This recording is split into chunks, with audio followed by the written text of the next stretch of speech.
I'm really excited to see how many people are here. I'm kind of surprised. I guess y'all are really excited about Copilot. Give me, give me a quick second. All right. Let's go. I'm using my phone's hotspot because I couldn't, for some reason, the conference Wi-Fi wasn't working. Let's keep this going. But, okay, while we're waiting, how many of you have already used GitHub Copilot in the past? All right, cool. And how many of you are like, this thing sucks, or you're like, I love it? Wait, oh, actually, raise your hand if you love it, and then, okay, and then raise your hand if you're like, it's kind of whack. All right, hold on, let me, oh, come on, Wi-Fi. All right, here we go. Now we can get started. All right, I always like to have a little bit of audience interaction. So I'm gonna start with a question to y'all. The other day, I wrote a tweet that said, wrote this tweet with Copilot. If you follow me on Twitter, maybe you know if this is true or false. But do you think I actually wrote it with Copilot, or I was just like, literally just typing out, wrote this tweet with Copilot? Put a thumbs up if you think I did, and put a thumbs down if you think I'm capping. All right, seen a couple thumbs up. Probably, oh, I seen a thumbs down, yes. I love, I love skepticism. I think there's probably clues in the picture though that help y'all to know. Okay, also, true or false, do you think you can use GitHub Copilot to cultivate your engineering career at any level? Thumbs up, okay, thumbs down. Okay, thank you, Nick. All right, so today we're gonna talk about a couple of things. We're gonna talk about what is GitHub Copilot. We're gonna talk about how to leverage it. We'll explore if you can use it to level up your career. I'll talk a bit about how it's personally helped me, and we'll see if you could actually write tweets with Copilot, among other things, depending on the time. Really quickly about me, we already did the intro, but my name's Rizel. I'm a developer advocate at GitHub. Prior to that, I was a software engineer for about 3 years. I'm an advisor, and I was a director at G-Code, which I'm really passionate about, like teaching people how to code and introducing them to web development. And I'm a little bit addicted to social media, so if you did want to connect with me, my handle is Black Girl Bites. That's like Twitter, Mastodon, what else? Blue Sky, literally everything except for Twitch. I'm Black Girl Bites 1 because I made an account, I forgot my password, and I just made another one. So for folks who might be in the audience that don't know what GitHub Copilot is, it's essentially an AI peer programmer that helps you to write code faster with less work.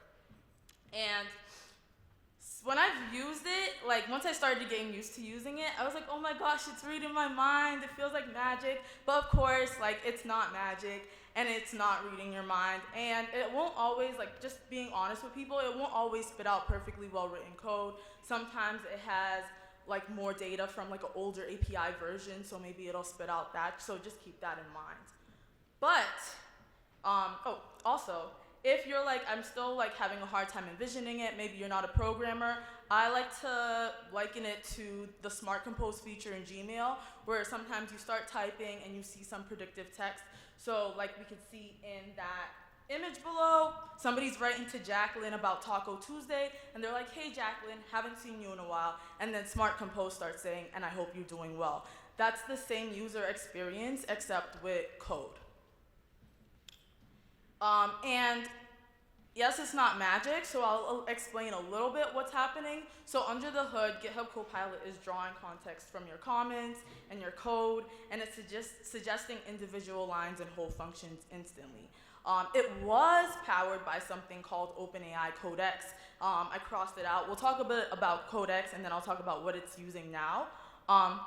But for folks who don't know what OpenAI is, it's an AI research lab. They've gotten really popular lately. If you've heard of ChatGPT, they're the ones that created that. They created DALL-E, which is the AI image generation tool, and then they also created Codex. And Codex is a machine learning model that helps translate natural language into code. But we're not using that anymore, and I'll just really quickly just tell you about Codex, and then I'll go to the next thing.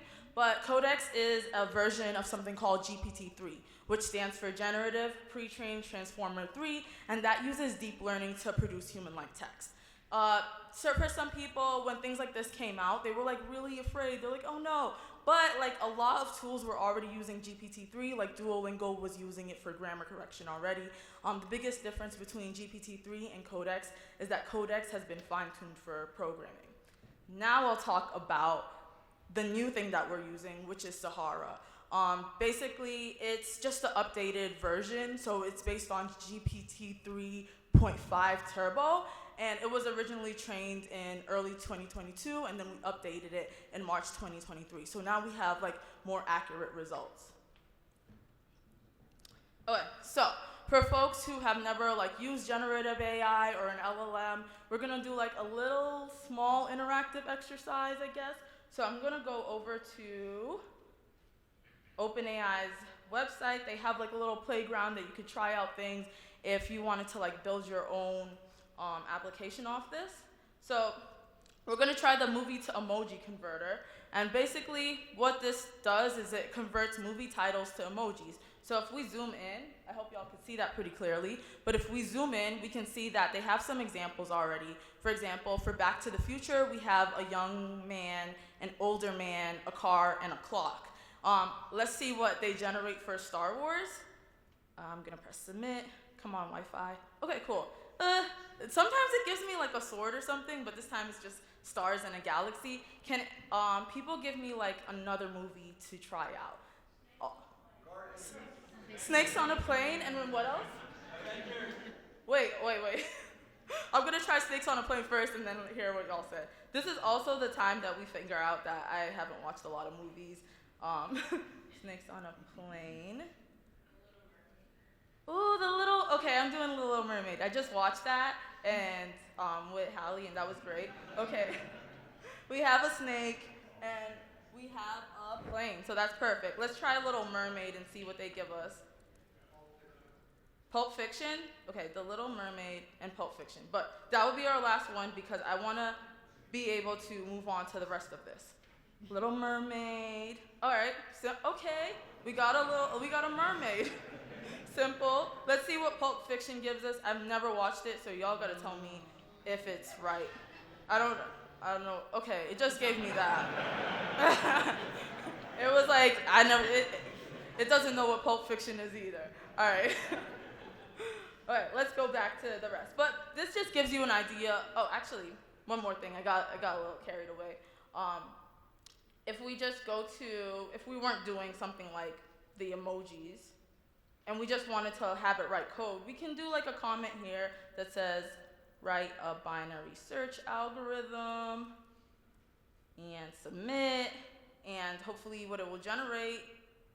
Okay, so it's generating more comments.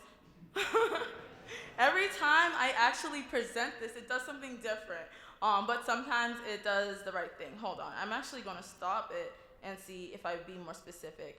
Write a binary search algorithm in JavaScript. All right, come on. There we go. So it started the function out and it's putting comments in between. So this is just to show y'all like what's really behind GitHub Copilot. It's not like some magic, it's not like something crazy. Like it's machine learning models that were built by OpenAI that we're leveraging. Cool. So like it gave us a lot, right? It finished the function itself, and then it also called the function using a console log and like specified that it might turn out as true. All right. So let's go back now. I have 16 minutes left. All right.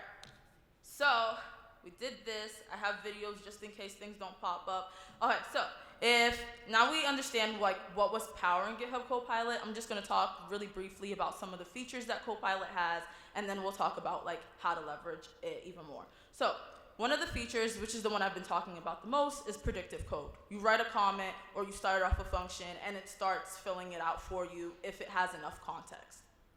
A couple other features is it allows you to view more suggestions. So at first when I used Copilot, I was really annoyed with it. I was like, oh my gosh, it's not giving me the suggestion I want. This is so annoying. I know it has more suggestions. So I was like, I'm going to talk to a product manager. And I was like, listen, we need to be able to see more suggestions. And he was like, that already exists. I was like, oh, I feel embarrassed. But basically, if you like hover over the initial suggestion it gives you, you'll be able to see like a next suggestion, a previous suggestion. And then if you click open in GitHub Copilot, you'll see all the possible suggestions that it would give you. Just like telling y'all that, just in case you have the same gripes as me. There's also Copilot Labs, which is a separate extension, but it comes complementary with GitHub Copilot Access. And some of the things it can do is it can translate code snippets from like one programming language to another. So you can see here, I translated JavaScript into Python, which I thought was cool.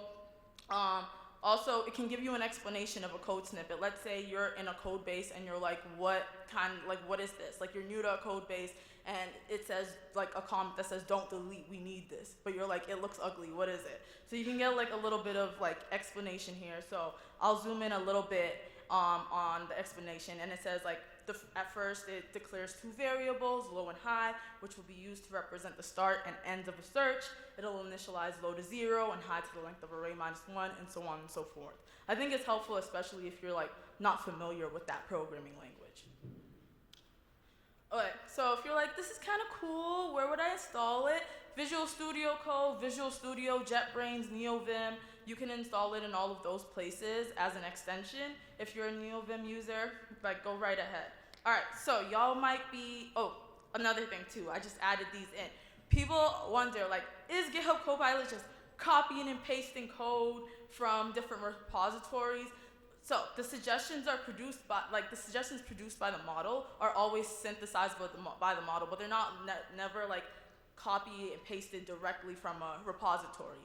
And the moments where it coincidentally matches public code, you can make sure that doesn't happen, right? Like there's like a very, very small percentage that it'll coincidentally match public code. You can go in your settings tab and you can like say, I want to block that completely. Just keeping people aware of that. And then in terms of code quality, people have talked to me about being concerned about like AI security vulnerabilities and all that, or not, sorry, AI security vulnerabilities, but security vulnerabilities in general.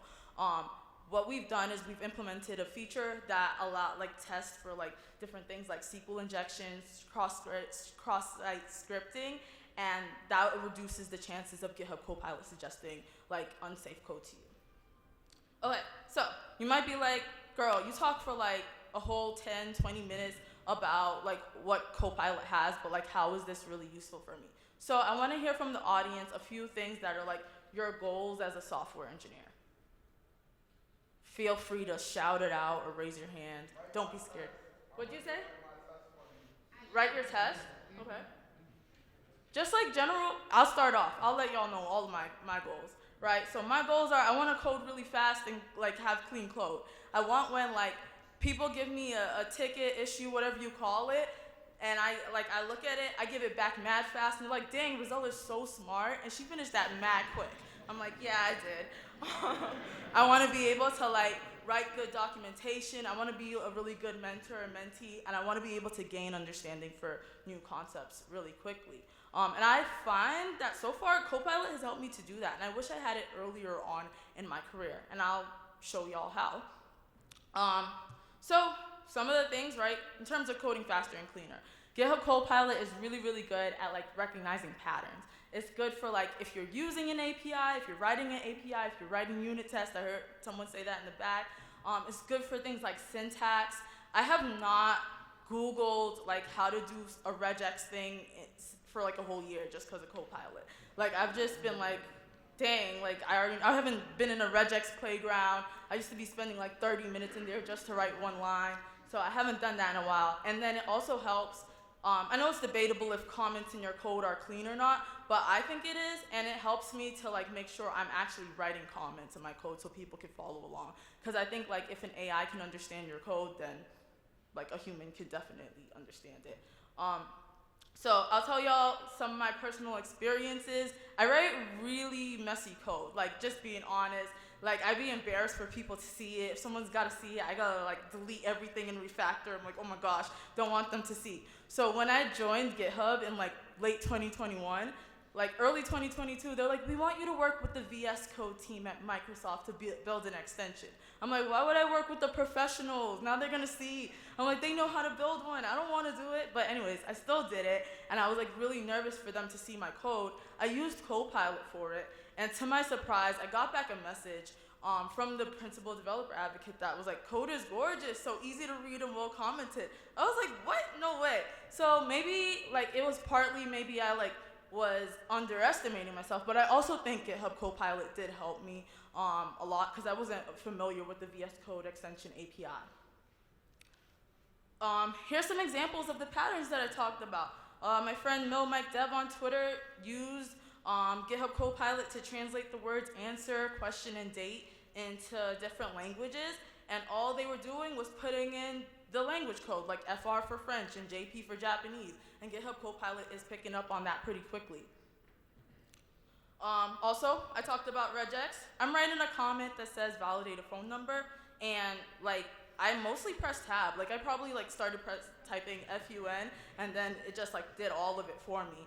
So just to show you, you don't have to remember if it's a slash or a D or a question mark anymore. You like Copilot got it. And then my favorite thing about Copilot is I think it's really great if you speak English as a second, third, fourth language. Like code is very American English centric. I can only imagine, like, let's say you're from the UK or Canada and you're writing some CSS and you spell color with a U and you're like, why is it not working? Like, I think Copilot's pretty helpful for that. Like, you can see in this GIF, I like write in Spanish that I want to create a rock, paper, scissors game, and it generated all the logic for me. I didn't like type much after that. And then like I actually played the game in my console. So I'll just wait for y'all to see that. But yeah, we tied, I think. Okay. In terms of 9 minutes, I got more to show y'all. I'll try to rush.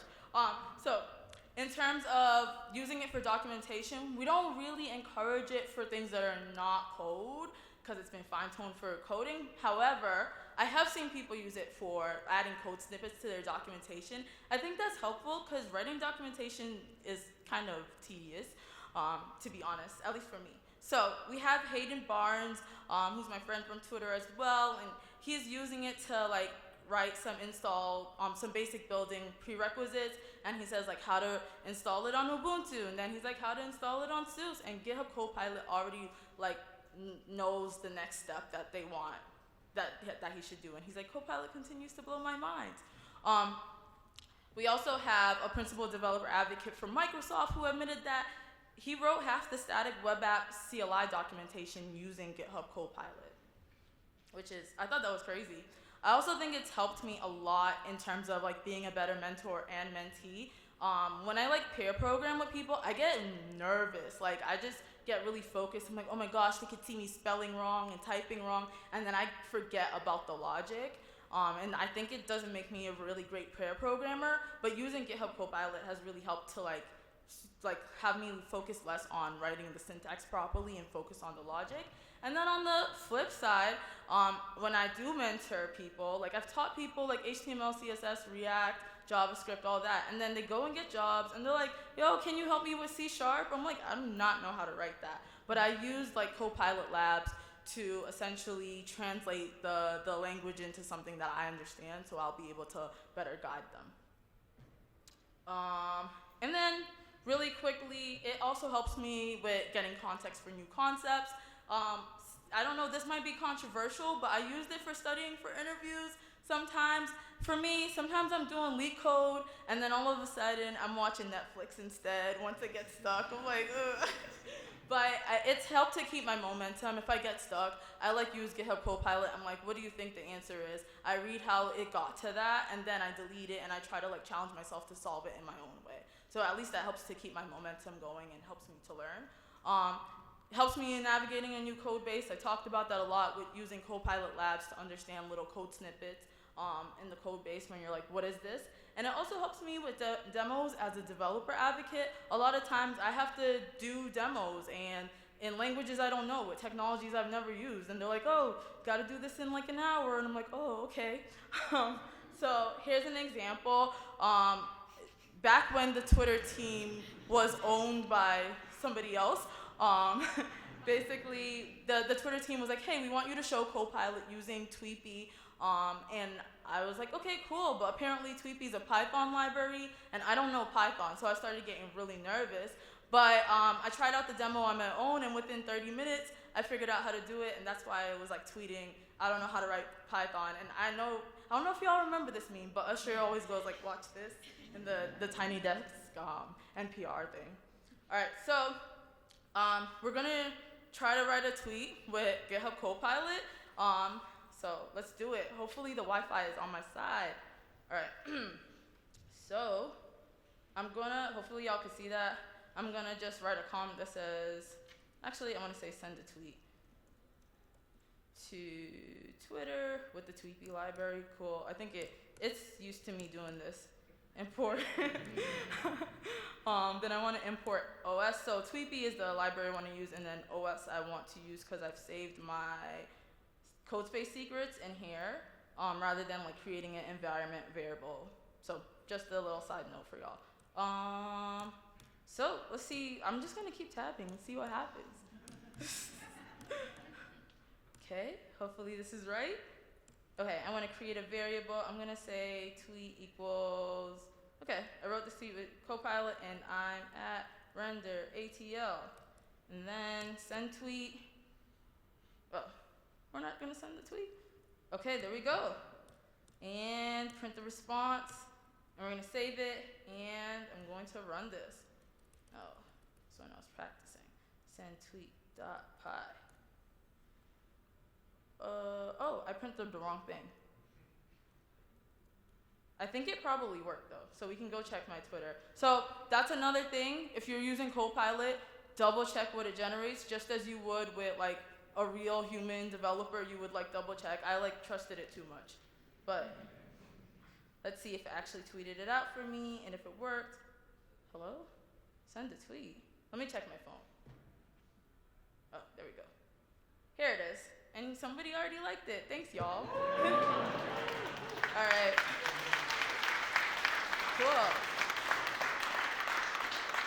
So we did see that you could send tweets with Copilot. I think I kind of showed y'all that it can help level up your career. I'm going to do a few more things because we have 3 minutes left. Just a couple more things. I'm going to talk about like how to get better suggestions, and then I'm going to try to create a markdown editor in 3 minutes. That's crazy, right? But with Copilot, we can.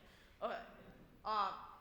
So for me, I played around with Copilot a lot to be able to get like better results, and I learned a lot about like the concept of prompt engineering, which is the practice of using prompts to get the output you want. And things that do help with Copilot is giving it a high-level task description or purpose at the top. Like how I said, I want to send a tweet to Twitter. Like I want to give it context, especially when there's nothing in the code base at all. I want to tell it like, hey, this is my purpose and my goal. Also providing examples. I've read a little bit about like AI models and the way they learn. There's stuff called zero-shot learning, one-shot learning, and few-shot learning. Like the more examples you give it, the more refined it comes out. And then iterate more for specificity. If you write a comment and it doesn't give you the suggestion you want, delete it and go back and get even more specific. For example, if you said get data, Copilot's like get what data? You can be more specific and be like, get user data or get the user IDs or whatever you need to do.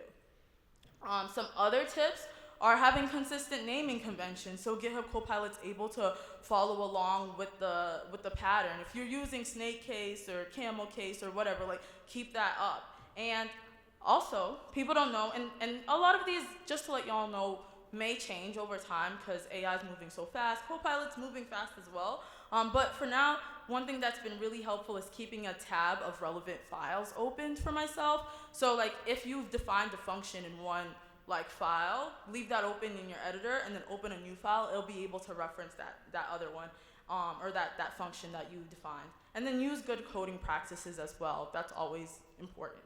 All right, so I hope in 1 minute we can build a markdown editor. So, all right, let's see. This is my like high-level task description. Everybody uses Copilot differently, but this is how I use it. Like I like to tell it everything that I want to do when it has zero context. So I said I want to create a markdown editor in Next.js. I want it to use React hooks. and like all the different features I want to use. So hopefully this works. Save. I'm not seeing a suggestion.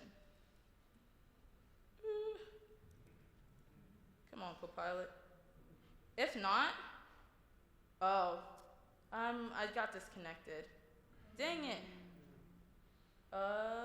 We only have 55 seconds left, but I could show y'all in the Q&A room. Like if you all are like, hey, I want to see that. Basically, like I can summarize what happens is like I just press tab the whole time. I never do anything else. And then it actually creates a really simple looking editor for me. It's not pretty. And then I go into Copilot Chat, which is a waitlisted feature if y'all are interested. And I ask Copilot Chat to make it pretty for me. And it adds like CSS and styled components for me as well. Sorry that, we disconnected from the Wi-Fi. But if you wanted the slides or you wanted to connect with me, these are the QR codes. And feel free to chat with me in the Q&A room. Thank you.